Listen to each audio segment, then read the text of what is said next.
Well, good morning, friends. We have been studying these last several weeks as a group of pastors, the enemies of the soul, these potholes in the road that could derail us or cause us to go astray. And we've tried to warn ourselves of these. If others have run into the same pothole, why should we? So we've tried to be aware of the fact that to live this life, it's a bit dangerous at times. So we've talked about worry and doubt and fear, these kinds of anxiety-producing things. Today we're going to talk about another one. It's envy. Now, envy may not seem like such a big deal. When I grew up in the church, we were aware of the really deadly sins, but they were all saloon sins. You know, drinking and dancing and going to R-rated movies and dating girls who did any of the above. I mean, those were the dreadful things to do. I'm a recovering Baptist now. I've done a few of those since, and I've enjoyed it. But the early church also identified some big sins. You know, kind of the heavy-duty ones, don't do these. Felony sins, and then there's misdemeanor sins. And the big ones still may not seem all that big to us. I mean, things like sloth or greed or anger or gluttony, you know, pride, anger, you know, so those kinds of things. But one of them in that big 7 list in the early church was envy. Envy. And envy doesn't seem like that big a deal, but actually it's one of the most slithery, serpentine, clever of all the things that can trip us up. It crouches at the door even of the most faithful and the people who look like they've got it all together and who have everything. Envy stays close to us. So we want to try to shine the light on that a little bit. Oscar Wilde tells a fascinating story, at least I think so, and I've got the microphone, so I'm going to tell it. He tells a story about a wonderful Catholic family, 2 boys. One of them is not very serious about the faith, and he's just kind of having a really good time. He's the younger of the 2 boys, but the older one, like many older children, is dutiful and disciplined and goes to seminary and becomes a priest. And in fact, not just a priest, he becomes a hermit and a mystic and a monk, and he's totally devoted, totally sold out to God, while his younger brother is out the saloon, I guess. Anyway, so this wonderful hermit monk is so righteous that all the hosts of the evil are trying to take him down. And so the demons come from Satan, and they try everything. They try to lure him into lust and greed and gluttony and all that, and nothing's working. Every sin is bouncing off this guy. He's so righteous. And so they come back to Satan and say, nothing's working. This guy is, wow. And Satan says, move aside, boys. Let me show you how it's done. So Satan slithers up to this wise, holy monk, and he says, have you heard the good news? Your brother has just been made the next pope. And he says, my brother? Are you kidding me? The next pope, really? And he just begins to unravel in envy. It can get the best of us. Envy is the thing. Aristotle said it is feeling pained at someone else's good fortune. Frederick Buechner says it's the insatiable desire for everybody to be just as unsuccessful and as unhappy as we are. You know, envy. There's a color for envy. What is it? Do you know what the color is for envy? That's on the palette. You know what it is? Green. We kind of subliminal input there. There we go. Good for you. You're paying attention. That's right. Finish the sentence. Beware of the green-eyed monster. Of course, you are Shakespeare scholars. I knew such a bright congregation here because, as you very well know then, you quoted it. Was originally said by Iago to Othello in Shakespeare's play in 1604, Othello. Of course, you knew that already. That's why you quoted it. But that's where he coined the phrase, the green-eyed monster. Beware the green-eyed monster. And he's talking about envy. And the irony is, if you know that play, Iago was the entire play eaten up with envy to Othello, and he's trying to, by mock praise, trying to, get him to beware of envy, but he's the one who's got it. And envy can actually be pretty dangerous. There's a wonderful old Jewish story about these 2 merchants. They were in a town, and they were rivals with each other, and they always wanted to outdo each other, and probably ever since they were kids, I don't know, but they're always trying to beat each other's profit, out-advertise each other, and they just really hated each other. And one time, an angel came to one of the merchants and said, almost like a genie in a bottle, I'm going to give you any wish, anything you desire. But here's the fine print. Whatever you ask for, your rival across town is going to get double. So he's thinking about wealth or long life or all that, and he can't imagine his rival getting twice of that. And then he says, oh, I know what I want. I want to be made blind in one eye.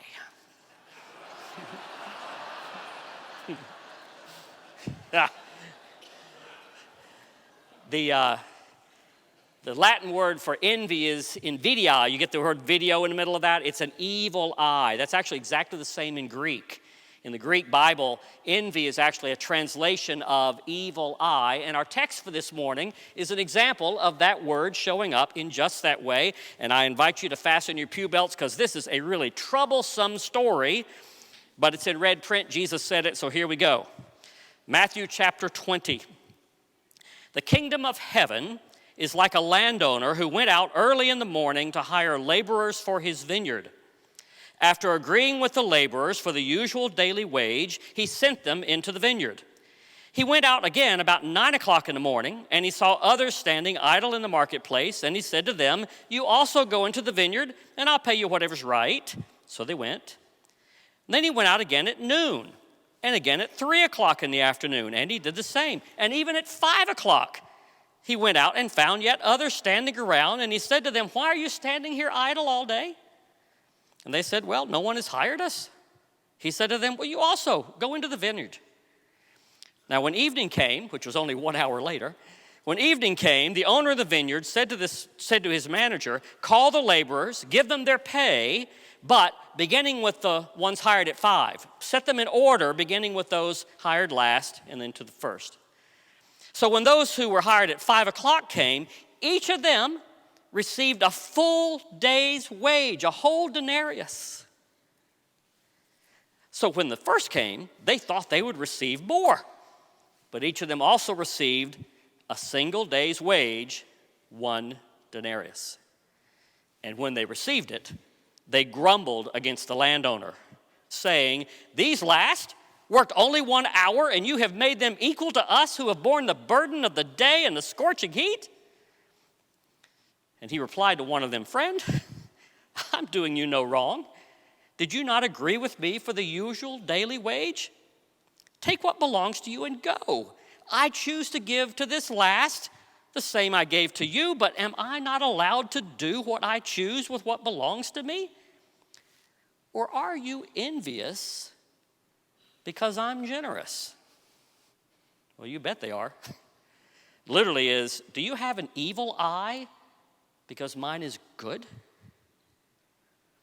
So, he says, Jesus says, the last will be first, and the first will be last. Do you like this parable? It all depends on where you stand in the line, doesn't it? Right?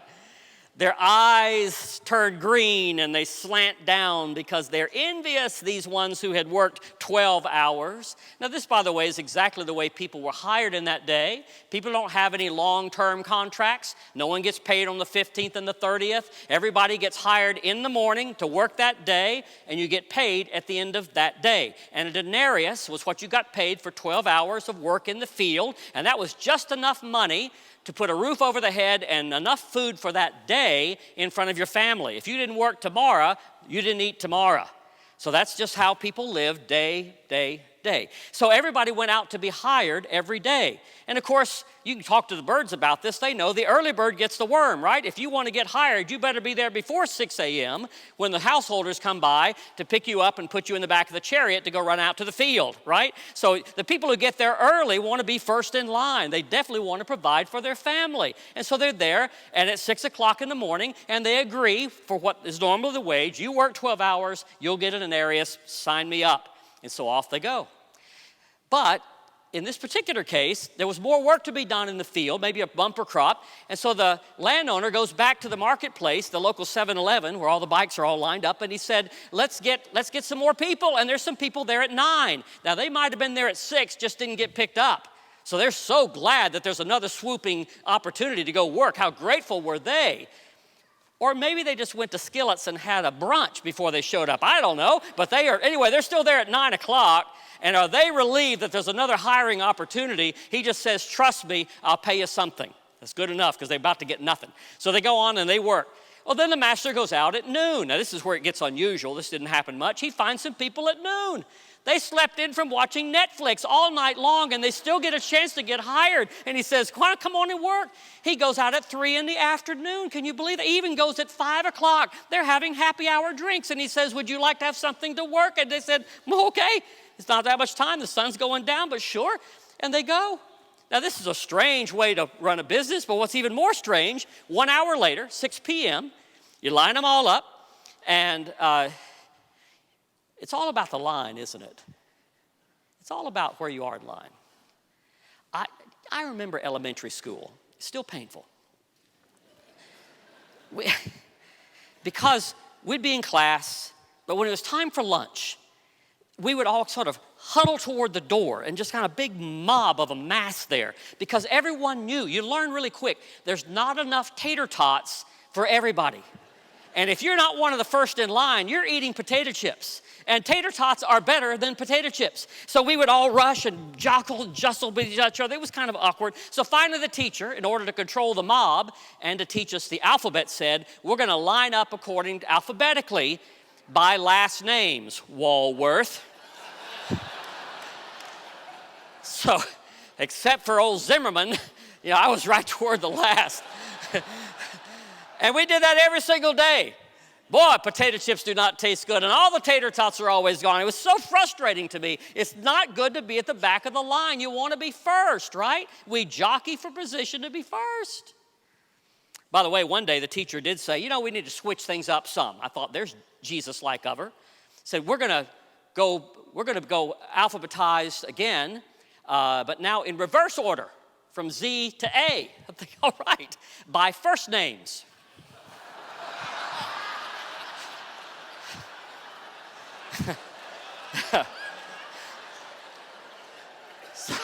So that dang Zelda Abel's got me again.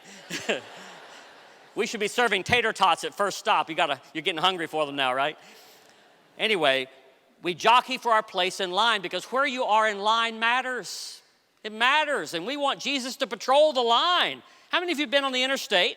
You see the sign, 2 miles ahead, left lane closes, merge over.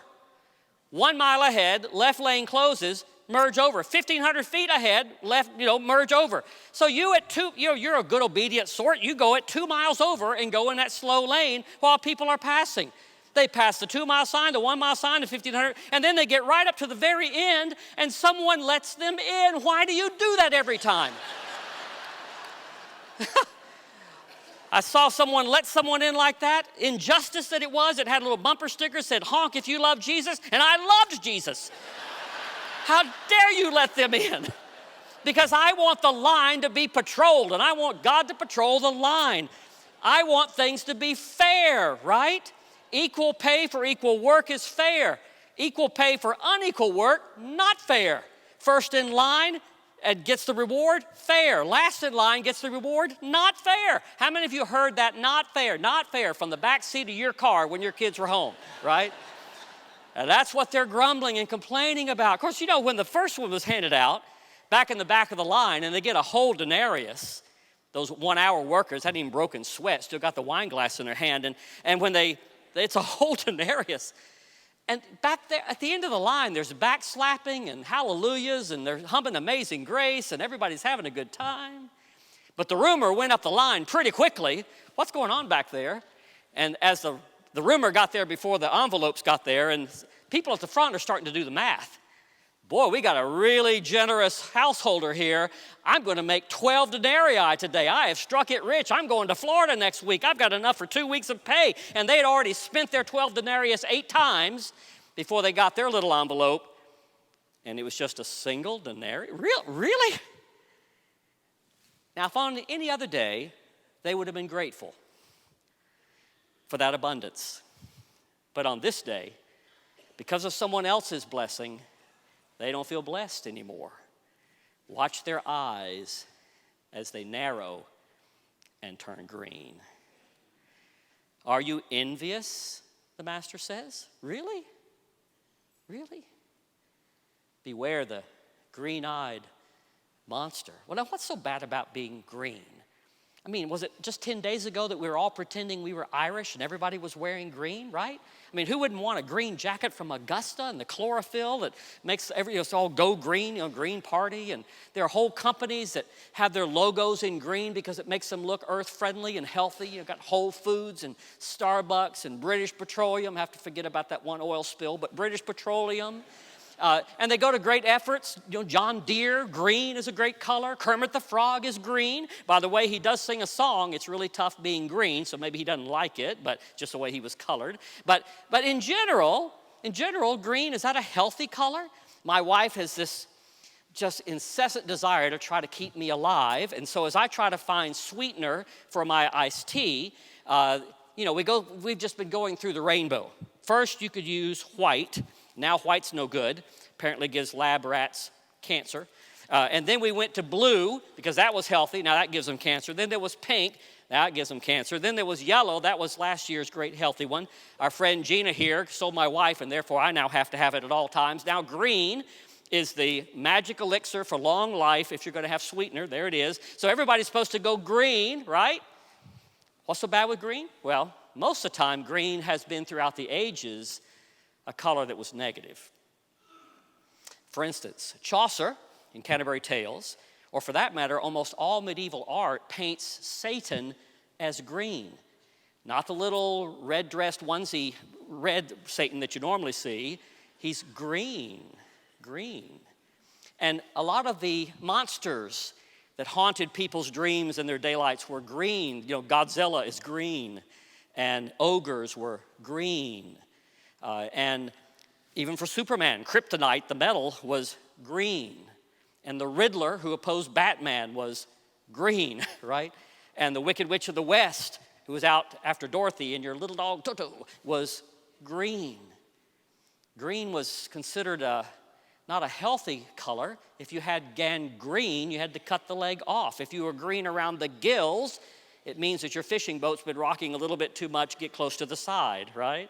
Green was considered not a good color, so for that reason, Shakespeare and others let the color green represent envy, but literally it is having an evil eye. Someone else's prosperity now suddenly makes me feel poor, as if we're riding a seesaw on the playground. If they're up, I must be down. And the only way for me to be up is to make sure they're down. And you see how it begins to get evil in a hurry? It starts out as just something we're thinking about. It's not a big deal. Nobody knows. But it can spin out of control really fast. Really fast. You might have remembered the play and then the movie, Amadeus. It's a story about Antonio Salieri, who was the court musician to the king of Austria in Vienna. So this is a really good gig. It's a really good musician. And he's in a very prominent position, and he's liking it. In addition to being a really good musician and composer, he's also deeply committed as a believer. He believes that his entire life is in service and in glory to God, and music is the way in which he gives glory to God. This is Salieri. And all that feels really fine, and he feels really blessed until this squirt of a teenager comes across his court named Mozart. And as he says, Mozart can just, while he's playing pool without setting down his cue stick, he can just throw a few notes down and it makes angels weep. And Salieri's music then looks lifeless, and he says, why do I have such a gift only to recognize greatness and recognize my mediocrity? And he begins to envy. His eyes get narrow, and he resents Mozart because not only is Mozart more talented, Mozart's also godless. I mean, he's a profligate, a vulgar, he's everything Salieri is not, and yet God just blesses him with this sublime music, and it's driving Salieri crazy. In the dramatic monologue at the end of that play, Salieri has this soliloquy of a prayer, talking to God, and he says, "How could you? You gave me the desire to please you, like few people have, and yet then you stuff my mouth and I'm able to praise you because you give your gift. You gave me enough talent to recognize it, but not enough to have it. You gave this gift to this silly child. who's never done a thing in his life to help another person. He just writes down without any corrections, sublime music. How dare you, God? He says, all I wanted to do was to be a channel of your voice, and now I've heard the voice, but the voice only says one word, Mozart. And so he concludes his soliloquy saying, so God, from now on, I am your enemy. He cannot live in a world, or for that matter in a heaven, with a God who's going to bless a Mozart. And if you know the story, it leads him not only to plot Mozart's death and turns him from his faith, but drives him to insanity. Well, and of course, most of us don't go that far. We're just wishing we had grass as green as our neighbors, right? But it actually is a pretty serious thing. That's why the Bible talks about it as much as it does, because it's actually all over the place. If pride was the first sin causing Adam and Eve to fall, the second one was envy. They have a firstborn son named Cain. They have a second-born son named Abel. Firstborns are supposed to be the preferred ones. Well, anyway, Cain, he's a tiller of the ground and a farmer. He brings some produce to give a gift to God. Abel is a shepherd. He brings firstlings of the flock and the fat portions, the best portions of it, and he gives that to God. And it says in the Bible that God favored Abel's offering. And Cain's eyes narrowed. Really? My younger brother? Really? And God says to him, why has your face changed, Cain? And a few verses later, he commits the first murder. And Isaac had 2 kids. And one of them, first one born, is Esau, but Jacob envies him and wants to be firstborn so much that he steals his birthright, he steals the father's blessing. He's just a corrupt kid in every way. And somehow God, instead of blessing him out, blesses him. And Esau's eyes narrow throughout that entire story. How dare Jacob be? And then Jacob has 12 kids. 12 kids. His oldest is named Reuben, who should be the one who carries forward the patriarchal line. All Reuben did was give us a really tasty sandwich. But he has all these other kids. And it's the 11th born one named Joseph, who's the apple of everybody's eye and gets the multicolored robe and doesn't have to work. And all the eyes of the brothers get narrow and green. And they eventually sell him off into slavery, you remember. Jesus tells a parable about a dad who had 2 sons, and the younger son said, Dad, I can't wait for you to die. Give me my inheritance, remember? Goes off to the far country, somewhere, Bonita Springs somewhere, and just wastes it. And the older brother stays home, works the farm, goes to Sunday school, does everything right, raises a fatted calf in order to show at the 4-H county fair. And then one day, that no-count little brother came home. And Dad said, yay, the family's back together. Let's have fatted calf. And how do you think that older brother felt? His eyes, that green-eyed monster. Besides, it's his fatted calf. Because we don't want a God who's generous. We want a God who gives it what we deserve, we think. Well, these people at the front of the line, they're grumbling. And wouldn't you? Because normally we see ourselves at the front of the line. I mean, here you are at church of all places. Everybody else is out playing pickleball, but here you are, right? So if anybody deserves it, it should be us. But we feel like they feel. You remember the time when you were in school and you studied and studied and studied, and you went to the library, you look out the library window, big test coming up, you look out the window, all your classmates are throwing frisbees and flirting with each other. Remember that? You're studying. Sure enough, the test is really, really hard. But you make a 96. Everybody else fails. Professor comes in and says, wow, this test must have been a little too hard. You know what? I'm just going to give everybody an A. How do you feel? Wow, I sure am glad we got a generous professor. Is that what you think? You're the kid, maybe the young adult. You go to work, you get there early, you stay late, you care about the business thriving, you do more than your job description said you had to. You're a hard worker. Everybody else is just kind of lazy and slothful, but you work really hard. You do more than was required, and then at the end of the time, sure enough, it's a great quarter. The boss comes in, and instead of merit pay, he says, this time, you know what? We're just going to do bonuses equal across the board. It'll help morale. How do you feel? Man, I'm glad I work for a generous company. Is that what you feel? Mommy and daddy have 4 kids. You're the one who lives closest to mommy and daddy. The other siblings away. So as mommy and daddy get older, you take them into your home. You add it on to your home out of your own account. Spend all kind of money taking care of mommy and daddy. Daddy passes away, then you're caring for mommy. Your whole life's upended because of mommy. The other kids call her on Mother's Day and she just gushes about it, right? And she just says, well, you know, their lives are busy, but I'm so glad I've got you, dear. And then when mommy gets into the nursing home, you're there every single day. And then she passes away and you go to the lawyer's office and you read the will, and the will says, we're going to distribute our estate in 4 equal pieces because we love all of our children just the same. And are you thinking, wow, I'm glad my parents are generous? We usually read this parable of Jesus as if we're the ones who feel cheated, but what about if we're on the wrong place in the line? What about if the truth is we're really back here with the backslapping and the hallelujahs? Because the truth is, none of us got what we deserved. We all got more, didn't we? Aren't you glad God wasn't fair, giving us what we deserved? Aren't you glad God is generous? Let us never, ever forget that, so that the abundance of the gift of grace begins to look cheapened just because the abundance and generosity of God didn't get distributed in equal piles on everybody else. There's a Psalm 73. You think all the Psalms were written by King David. Not really. Psalm 72 ends with, here ends the Psalms of David. So David wrote about half of them. But Psalm 73 picks up with the choir members and the Jeff Fox, Asaph, writing a psalm. Hey, I've been listening to enough sermons, I think I can write one. It's probably what he was thinking. So Psalm 73 is from Asaph. And basically, Jeff would never have written this one. But anyway, Asaph is talking about envy.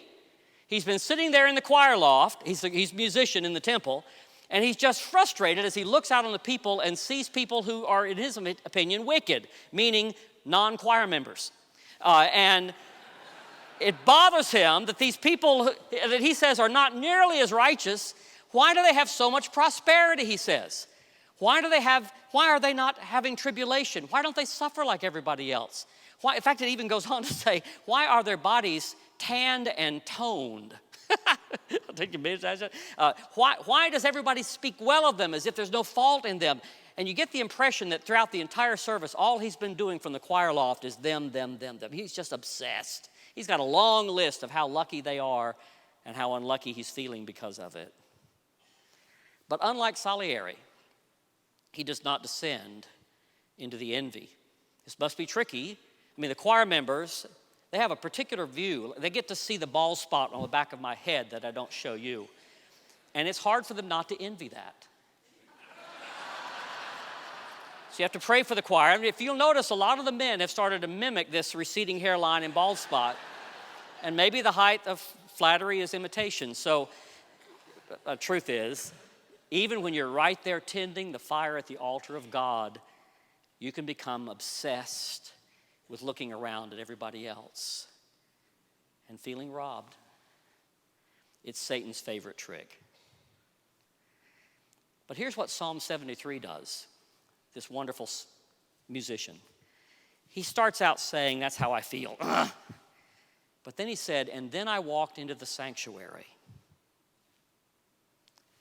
Then I walked into the house of God. Maybe it was quiet just by himself, I don't know. But when I walked in there, then all of a sudden he starts looking up instead of around, right? His whole point of view begins to change. And he ends the psalm by saying, you know what? The only thing I want and the only thing I need, O Lord, is you. You are my portion. In you, I'm secure. And boy, did that change everything. This is the secret antidote to the poison of envy. It's not in getting more stuff. The truth is, you get less happy as you get more stuff. The secret is not out there. The secret's in here. As Sheryl Crow sang, happiness is not getting what you want, it's learning how to want what you've got, right? This is the Apostle Paul in the letter to the Philippians. He's in jail, but he says, you know what? I've learned the secret to contentment, which is the opposite of envy. Tell us, Paul. I've learned, this is our pastor's life verse, and Pastor Brad's too. I've learned that through Christ, I can do all things through him who strengthens me. It doesn't matter whether I've got plenty or nothing, whether people love me or don't. Those things change all the time, whether I'm healthy or sick. The portfolio of my soul, the richness of my life and my real identity is because I have him. And more importantly, he's got me. And that's where the psalmist ended up as well. If you're going to pray for me today, pray that I'll be able to resist envy by diving deeper into gratitude, worship, and contentment. And I will pray for you the same. In our little community called Mediterra, there's a circle through it, and occasionally I'll run behind a car, has a bumper sticker, a vanity plate, and the plate says content. I'm thinking, but I want to follow that car. Someone who's content. Now, it's a late model Mercedes, so it's easier to be content maybe with that. But the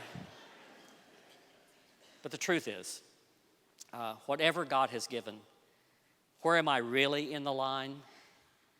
If I really knew it accurately, I'm at the part of the backslapping, amazing grace that a God who came all the way to the cross, because even Pilate realized it was out of envy that the enemies gave Jesus up to be crucified. He took envy to the cross too. And because he did, we can be free. Because he did, we are wealthy in all the ways that count. Amen? Amen. Let's pray. Oh Lord, that slant-eyed, evil-eyed, green-eyed monster lurks close all the time. But we're thankful that we have a chance to change our point of view, the direction of our gaze, and therefore the fullness of our heart. Help us to jump off the seesaw and instead rejoice when our neighbor rejoices. Feel blessed because you've blessed us. And with our eyes on you, thank you for the treasure and the truth that you're all we need. In your name we pray.